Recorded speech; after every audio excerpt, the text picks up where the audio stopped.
লীগ থেকেই আওয়ামী লীগ থেকেই national Awami party, এইভাবে আস্তে আস্তে আস্তে অনেক রকম পার্টি হয়েছে। এখন দেশের 100টার মতো পার্টি আছে, রেজিস্ট্রেশন আছে 41টার মতো।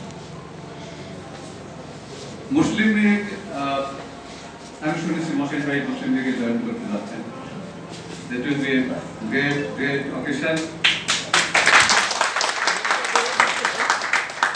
এবং এরকম স্বনামধন্য ব্যক্তি মুসলিম লীগে যদি আসেন,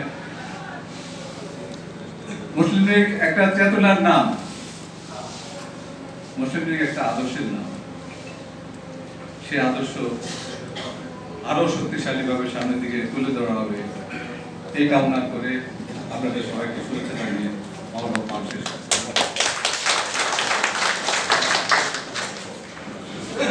ধন্যবাদ মোস্তফা কামাল স্যারকে। এ পর্যায়ে